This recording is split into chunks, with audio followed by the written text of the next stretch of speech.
guys, my name is Lee and I'm a high schooler working on a 2D pixel RPG game, and this is my first ever proper devlog. I have a short introduction video on my channel, so check that out if you're interested in what my game is about. Anyway, today I'll be discussing the process of pixel art. I make all the assets myself because nobody is really there to help me, and boy has it been a tough ride. In this video, I'll be sharing my process of developing an art style and making some of the assets, including profile art for the characters. Okay, enough talking and let's actually get into the video.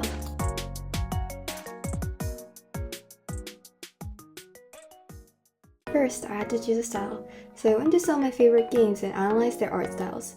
You can skip this part if you want to go straight to where I explain the things I did. First, we have Stardew Valley, an extremely popular farming RPG. It's also one of my most played games, and boy, this number might seem meager to some people, but for me it's a ton. Anyway, the art style has insane detail.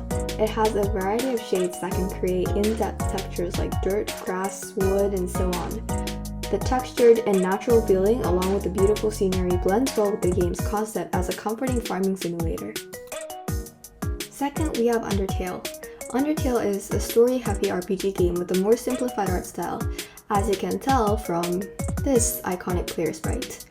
It uses less textures and details, but it works because Undertale is a really emotional experience, and much of that comes from the storytelling. Also, I feel like the simple, sometimes less polished visuals emphasize certain things like its goofiness or how creepy it can be sometimes. Third, we have Omori. Omori is also an RPG game with a very structured art style and an iconic color palette. The bright pastel colors evoke this dreamy feeling, and if you compare the structure and scale of things with Stardew Valley and Undertale, the objects are smaller and they're much more organized into this grid, which is very satisfying in its own way. So, what did I get out of analyzing these games? I finally could decide what art style to use.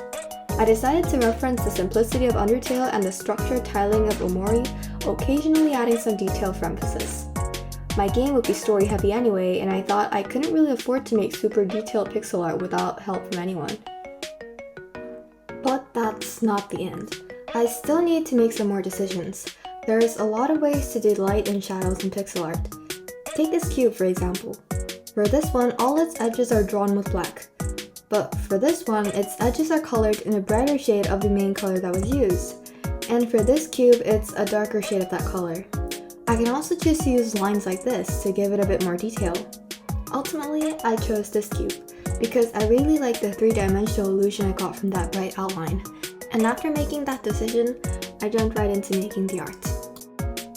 The first thing I made was this pillar, and then these player sprites, and then a ton of other things, until I decided I did not like them at all. The problem was kind of funny.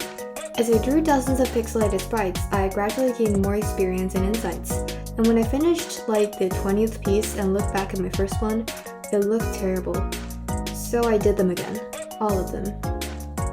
Now I have this pillar, this player sprite, and this scene, which I constructed out of the sprites I made.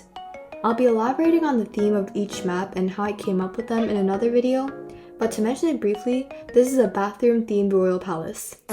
It just felt right for me, I guess. I don't really know why I did that.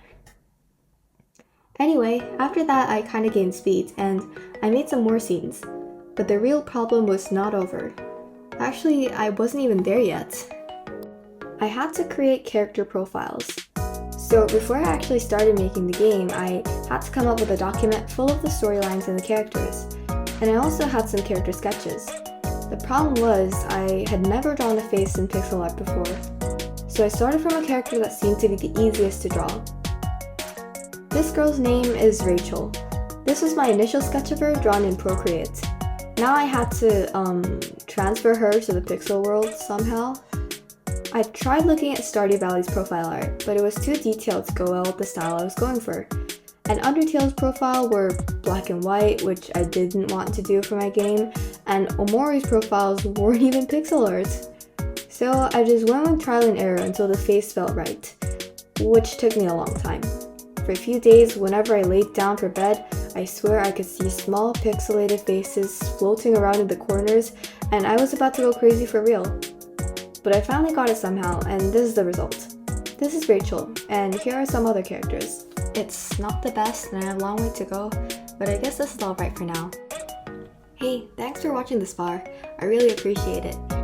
Also, if you could leave a like and subscribe, it would mean a lot to me too. And the next video will be about making music, so you can keep an eye out for that if you're interested. Thank you!